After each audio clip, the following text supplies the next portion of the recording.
Hey, I'm Chaz, and thank you so much for tuning in to another episode of Cooking with Chaz. Today, I am cooking a low-carb shepherd's pie. I've been trying to find a lot of low-carb recipes because I find that that's a diet that works for me. Trying to get in shape or just change my lifestyle, really. So, let's go ahead and jump right in, and I'm going to show you the ingredients to the dish. What you're going to need is 1 head of cauliflower, 1 pound of ground beef, 1 small tomato chopped and diced, 1 medium onion chopped and diced, your choice of vegetables, about 8 ounces, I'm using frozen, 1 tablespoon of white all-purpose flour, 3 cloves of garlic, 2 sprigs of oregano, 3/4 of a cup of cheese, whatever you choose, 1 ounce of cream cheese, 1 tablespoon of butter, unsalted, 3/4 of a cup of chicken broth, a little bit of extra virgin olive oil, salt and pepper, and a skillet and a pot. To get started, the first thing we want to do is get that pot with water in there about 1/3 of the way up. Get that on high, get it boiling. Also preheat your oven to 350 degrees. And your skillet, start it on high. What we're going to do first, because I already had my water for my cauliflower boiling. So you're going to salt and pepper that. Get your cauliflower in that boiling water. And like I said, I chopped it. I really just separated the florets a little bit.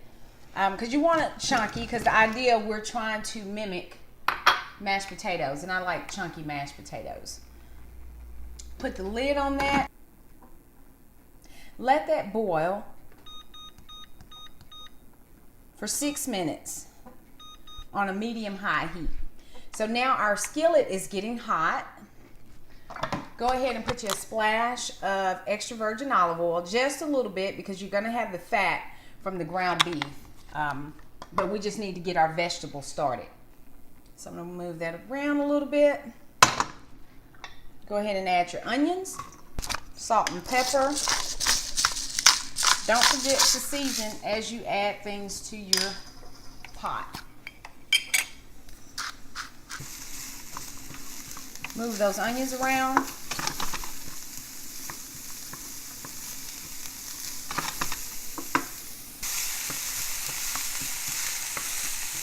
Okay, so we're going to go ahead and grab our garlic and that oregano, add that directly in, and get that moving, because don't forget, garlic will burn.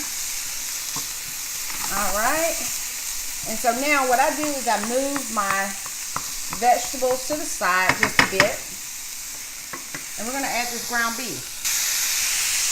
Add the salt and pepper, and you're just going to cook this until you brown the ground beef.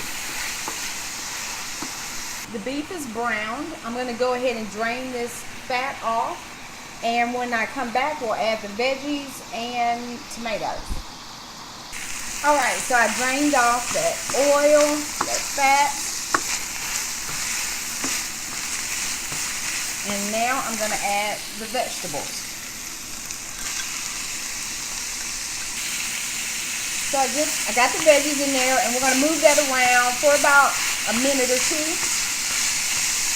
Our timer just went off for the cauliflower, so I'm going to turn that eye off, and I'm going to test one of the florets to make sure we're where we want to be.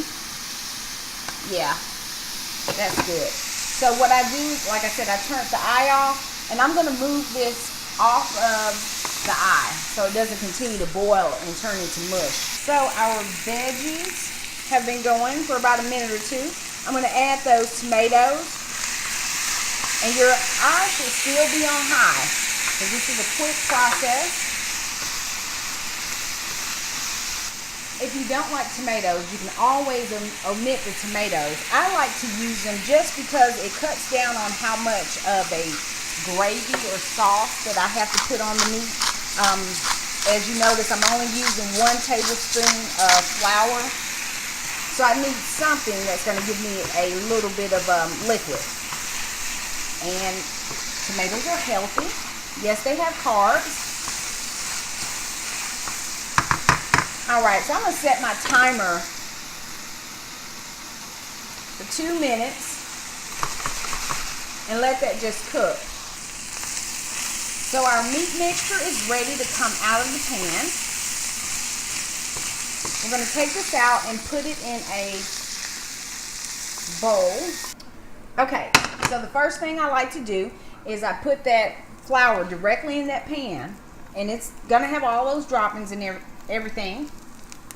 Add that, get you a whisk, and let that cook. Turn your eye down.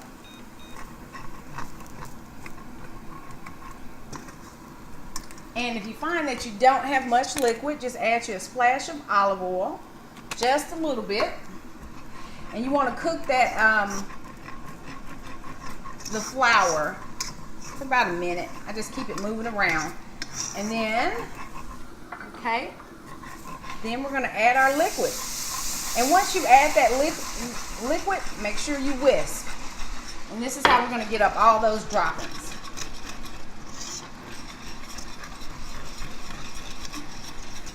And I'm going to show you my consistency. It's a thin gravy. There we go. Now you can see. But you see how I got everything off the bottom of that pan? That whisk is an awesome tool. And there's no need to add any onion or garlic powder or any salt and pepper to this, because you have all of that seasoning from the bottom of the pan. So you don't want to over salt.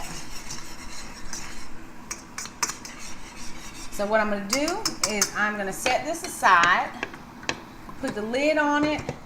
I'm turning that eye off.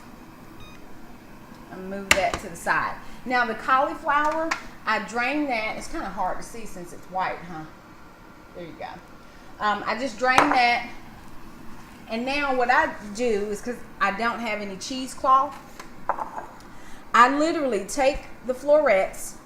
See, they're breaking apart. They're good and tender. And you're just going to squeeze. And I'm going to use one of these bowls that I had previously. And you just squeeze that. And it's not going to be a lot of liquid that comes out of it, but you want to get as much as possible out, because that's what's going to make your mock mashed potatoes watery, and we don't want that. All right, so once you have that all squeezed, and then just set that aside and do the rest of the cauliflower until you get all the water out possible. So I got all of the water out of the cauliflower. That's how much water came off of that head. So I have put the cauliflower back in the same pan. And what I'm doing right now is I'm just breaking this down. I'm crumbling this. And at this point is when you want to add that pad of butter. Until I get the consistency that I want for my mashed potatoes. My mother is a super smooth mashed potato person. I don't like mine so smooth. I'm going to try to make sure you can see. It's clumpy, which is what you want. If you don't want that, like I said, use that electric mixer to whisk these into like a souffle type. All right, so over a low to medium,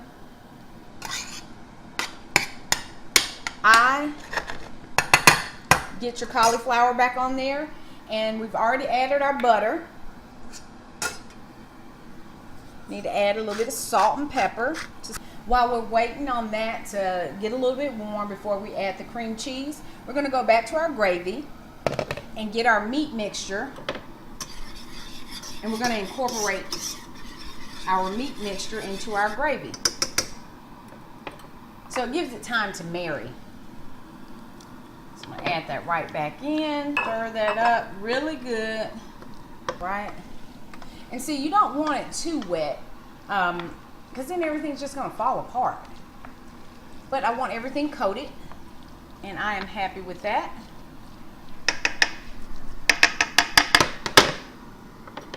Put the lid back on and let that sit. Now let's get back to our mock mashed potatoes. Yep, it's warming up good now. we're going to add that 1 ounce of cream cheese. Try to break it up, help it out some. And I'm going to increase my heat just a little bit up to a medium to get it going. So now this pan is pretty hot. You don't want it to get too hot because you will burn. Go ahead and add the 3/4 cups of your choice of cheese. Put your lid on there. Turn your eye off at this point and let that sit for 5 minutes, and it will melt itself. So when you come back, you're just gonna pull all that together. It's gonna be so good. Awesome. So I'm gonna take the lid off, see all the condensation, and it looks great. I'm not gonna let any of that liquid from the lid get in there because cauliflower is watery by nature. So what you're gonna do, you see all that cheese, you're gonna just incorporate all that. Fold all that in.